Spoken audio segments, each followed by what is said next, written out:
అండి ఎలా ఉన్నారు బాగున్నారా ఈ దినాన్ని దేవుని యొక్క వాక్య ప్రకారం మనం చూసుకున్నట్లయితే మనం దేవుని సన్నిధిలో ఎలా కనబడాలండి మనం దేవుని సన్నిధికి ఎలా వెళ్ళాలండి అనేది మనం చూసుకున్నట్లయితే ఆమోజు గ్రంథంలో దేవుడు ఒక మాట చదివిస్తున్నాడు అనమాట. చెద్దపడి నా మందిరంలో కనపడండి అని చెప్పేసి దేవుడు తన పరిశుద్ధ లేకుండా చదివిస్తున్నాడు అనమాట అండి. ఎవరు ఎత్తపడ్డారండి? చెద్దపడ్డవారు ఎత్తపడ్డారా? ఎదురు చూసిన వారు ఎత్తపడ్డారండి? ఎవరైతే చెద్దపడి ఉన్నారో వాళ్ళు మాత్రమే ఎత్తబడినట్లుగా మనము చూస్తూ ఉన్నాం అనమాట అండి. దేవుడిచ్చిన మహాఉత్సవం బట్టి ముందు మనం చెత్తపడి మన పిల్లల్ని చెత్తపరచాలన్నమాట అండి. మనం చెత్తపడకుండా మన పిల్లల్ని చెత్తపడమంటే వాళ్ళు చెత్తపడనమాట అండి. హెజ్కేల్ గ్రంథంలో చెప్తూ ఉంటాడు. కనుక దేవుడిచ్చిన మహాఉత్సవం బట్టి ఎవరైనా మన వివాహానికి పిలిచారనుకోండి, ఆ వివాహం ఎప్పుడు వస్తూ ఉంటుందో ఎప్పుడు వెళ్తామని చెప్పేసి మనం చెత్తబాటు ఎదురు చూస్తూ ఉంటాం. ప్రియ సహోదరి సోదరులారా, అలాగే చెత్తబాటు కలిగి ఉంటాం అనమాట అండి. ఎప్పుడు వస్తుందని చెప్పేసి చెత్తబాటు కలిగి ఉండి మన బీరువాలో ఉన్న బట్టలన్నీ కూడా తీసి చూస్తూ ఉంటాం అనమాట. అంటే ఏ డ్రెస్ వేసుకుంటే బాగుంటుంది, ఏ డ్రెస్ వేసుకుని వెళ్తే బాగుంటుంది, వెరైటీగా తయారై వెళ్ళాలని చెప్పేసి మనం చెత్తబాటు కలిగి ఉంటామన్నమాట అండి. అదేవిధంగా మనం చూసుకున్నట్లయితే దేవుని సన్నిధి పరలోక పెనిది కాబట్టి దేవుని సన్నిధిలో ముందుగా చెత్తబాటు కలిగి దిద్దుబాటు కలిగి ఎవరైతే ఉత్సాహంగా ఉల్లాసంగా ఆనందంగా సంతోషంగా దేవుని సన్నిధికి వెళ్తూ ఉంటారో వాళ్ళందరూ కూడా దేవుడు మరింత ఉత్సాహంగా పంపిస్తూ ఉంటాడు అనమాట అండి. బయటికి దేవుడిచ్చిన మహాఉత్సవం బట్టి దేవుని సన్నిధిలో అక్కడ జరుగుతున్న క్రమం అంతట్లో కూడా శ్రద్ధగా ఏకీభించాలి. పాటలు పాడేటప్పుడు పాటలు పాడాలి, వాక్యం చెప్పేటప్పుడు శ్రద్ధగా వాక్యం వినాలి, ప్రార్థన చేసేటప్పుడు శ్రద్ధగా ప్రార్థన చేసుకోవాలి. ఇలా ఎవరైతే చేసుకుంటారో వాళ్ళందరినీ కూడా దేవుడు దీవిస్తూ ఉంటాడు, ఆశీర్వదిస్తూ ఉంటాడు అనమాట అండి. దేవుని సన్నిధిలో దేవుని సన్నిధికి ఎలా వెళ్తున్నాము, దేవుని సన్నిధిలో మనం ఎలా జీవిస్తూ ఉన్నాం, దేవుని సన్నిధిలో ఎలా ప్రార్థన చేసుకుంటూ ఉన్నాం, దేవుని సన్నిధిలో ఎలా పాటలు పాడుతున్నాం, దేవుని సన్నిధిలో ఎలా వాక్యం వినడం అనే సంగతి దేవుడు ఆకాశంలోని కొనులారా చూస్తూ ఉంటాడు అనమాట అండి. మనుషులు కొళ్ళు కప్పగలమేమో కానీ దేవుని కొళ్ళు మనము కప్పలేము. కనుక దేవుని సన్నిధిలో మనకు సంపూర్ణ ఆశీర్వాదాలు, సంపూర్ణ దీవెనలు, సంపూర్ణ మేలులు, సంపూర్ణ కృప మనకు కావాలి అంటే చెద్దబాటు కలిగి కుటుంబం అంతా కలిసి దేవుని సన్నిధిలో ఆనందంగా గడపగలిగితే గనక దానికి మించిన మహాభాగ్యం మరొకటి ఉండదనమాట అండి. ఈ లోకంలో పనులు ఎలవెలలా ఉంటాయి, ఎప్పుడు ఉంటాయి, మనం జీవించినంత కాలము ఉంటాయి, మనకు తీరిక అనేది ఉండదండి. కానీ దేవుని సన్నిధి అనేది మోస్ట్ ఇంపార్టెంట్ అనమాట అండి. మనకు ఎన్ని పనులున్నా సరే వాటన్నిటిని పక్కన పెట్టి ఎవరైతే దేవుని సన్నిధిలో హాయిగా గడుపుతూ ఉంటారో వారందరినీ కూడా దేవుడు దీవించి ఆశీర్వదించి చక్కగా మంచి ఆలోచన ప్రకారం వల్లనే నడిపిస్తూ ఉంటాడు అనమాట అండి.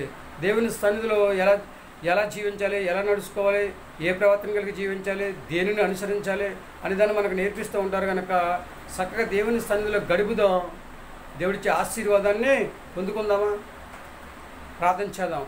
మనకు మనం ప్రార్థన చేసుకుని ఇతరులు కూడా దేవుని సన్నిధిలో గడపాలని చెప్పేసి ఆశ ఆలోచన కలిగి అత్యాశక్తితో అందరి కోసం మనం ప్రార్థన చేద్దాం. మనకు మనం ప్రార్థన చేసుకుని మహాపురుషుని పరలోకపదండి నీ ఘనమైన పదం లెక్కలని స్తుతిస్తోత్ర ప్రభా. చెద్దపడి నీ మందిరంలో కనపడమని చదివించారు ప్రభా. ఆమోసు గ్రంథంలో తండ్రి నీ వందనాలు. సర్వశక్తి కలిగి బిడ్డలందరూ ప్రభా చెద్దబాటు కలిగి దిద్దుబాటు కలిగి తండ్రి ప్రభా నీ సన్నిధికి తండ్రి వెళ్ళడానికి తగిన సహాయం తెచ్చండి. నీ సన్నిధిలో కుటుంబం అంతా కలిపి తండ్రి ఇస్తుంది ప్రభా. నిన్ను స్తుతించడానికి, నిన్ను ఆరాధించడానికి ప్రభు, నేను మహింపరిచే యోగ్యతను ప్రభు బిడ్డలందరికీ దయచేయని ప్రార్థిస్తున్నాం ప్రభు. నీకు వందనాలు. ఎన్ని తలసిన ఏది అడిగిన జరిగేది నీ చిత్తమే తండ్రి, అంతా నిశ్చితాంచ ప్రకారం జరిగించుకోమని ప్రభా. నీ సన్నిధిలో తండ్రి స్తోత్రంలో సంపూర్ణ ఆశీర్వాదాలు ఉన్నాయని చదివించారు. నీకు వందనాలు తండ్రి స్తోత్రంలో. అవన్నీ పిల్లల ప్రభావ పొందుకునే సహాయం దయచేయండి. 30 60 100 బిడ్డలు దీవించబడాలి అంటే తండ్రి స్తోత్రం. చెత్తపాటు కలిగి తండ్రి ప్రభావ స్టార్టింగ్ ప్రార్థన ప్రారంభించడానికి ముందే తండ్రి స్తోత్రం ప్రభావ ఎవరైతే వెళుతూ ఉంటారో తండ్రి వారందరూ కూడా దీవించబడతారని చదివించారు ప్రభావ. నీకు వందనాలు తండ్రి స్తోత్రం ప్రభావ. తనకి దినాన్ని తండ్రి మీరు ఇచ్చిన ఉచితమైన కూడా బట్టి తండ్రి ఇస్తున్న వివాహం కోసం ఎవరైతే ఎదురు చూస్తున్నారో వివాహం చేసుకోవడానికి తగిన సహాయం తెచ్చండి. ఉద్యోగాలు చేస్తున్న వారిని, వ్యాపారాలు చేస్తున్న వారిని, చేతివృత్తులు చేస్తున్న వారిని ప్రభావ గర్భిణీలను దీవించండి, ఆశీర్వదించండి. అలాగే తండ్రి స్తోత్రం ప్రభావ. నీ కృప్యత బలపరచండి ప్రభావ. సంతానం లేని పిల్లలకు సంతానం దయచేయండి తండ్రి స్తోత్రం ప్రభావ. అలాగే వివాహం కోసం ఎంతమంది ఎదురు చూస్తున్నారో వారందరికీ వివాహం చేసుకునే యోగ్యత దయచేయండి.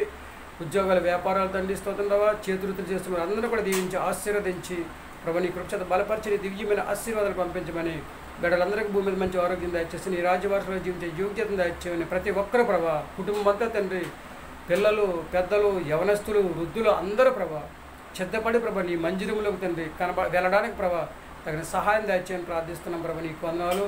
మంచి మనసు కలిగి, మంచి ప్రవర్తన కలిగి, విశ్వాసంతో తండ్రి నీ మందిరంలో ఏకీభించి చక్కగా తండ్రిస్తాం. క్రమంతట్లో ప్రభా విశ్వాసంతో ఏకీభించి తండ్రి స్తోత్రం ప్రభా, రావాల్సిన దీవెన ఆశీర్వాదాలు బిడ్డలందరికీ ప్రభా సంపాదించుకునే స్థితిని దయచేయమని, మరొకసారి బిడ్డలందరికీ మంచి ఆరోగ్యం దయచేయమని, మా ప్రార్థనలకు ఇస్తాను, మా ప్రార్థనకు బదులు దయచేయను, మా కర్రతరగారాన్ని యేసుక్రీస్తు ప్రశ్న నమ్మలని వేడుకుంటున్నాం తండ్రి.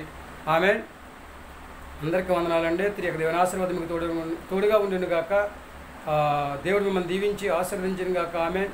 దేవుడిచ్చిన మహావుచ్చిన కొనబడి దేవుడిచ్చిన మాట విందాం, ఆయన మాట ప్రకారం నడుచుకుందాం. మనందరం కూడా చిత్తపాటు కలిగి దేవుని మందిరంలో కనబడదాం, దేవుని మందిరంకి వెళదాం, దేవుని స్తుతిద్దాం, దేవుని ఆరాధిద్దాం, దేవుని మహింపద్దాం.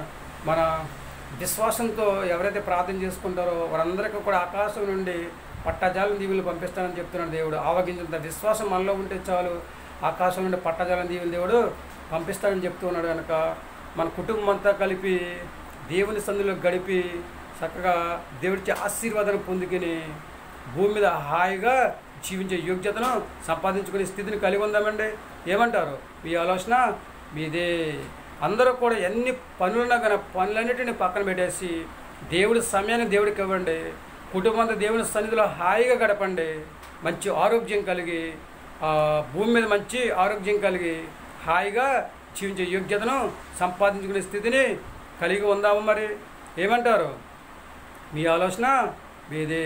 దేవుడు మనందరినీ కూడా దేవుడు మనందరికీ కూడా దేవుని సన్నిధికి చిత్తపాటు కలిగి వెళ్ళే యోగ్యత మనందరికీ దయచేయను గాక. దేవుని సన్నిధిలో విశ్వాసంతో గడిపే యోగ్యత మనందరికీ దేవుడు దయచేయను గాక. ఆమేన్. అందరూ దీవించబడాలి, అందరూ ఆశీర్వదించబడాలి, అందులో మనం ఉండాలి, అందరూ దేవుని సన్నిధిలో గడపాలి. అదే మా ఆశ, నా ఆశ, నా ఆలోచన కనుక అందరూ దేవుని మాట విందాం, దేవుని మాట ప్రకారం నడుచుకుందాం, దేవుని సన్నిధిలో విశ్వాసంతో గడుపుదాం, భూమి మీద హాయిగా జీవిద్దాం మంచి ఆరోగ్యంతో. ఏమంటారండి? మీ ఆలోచన మీదే.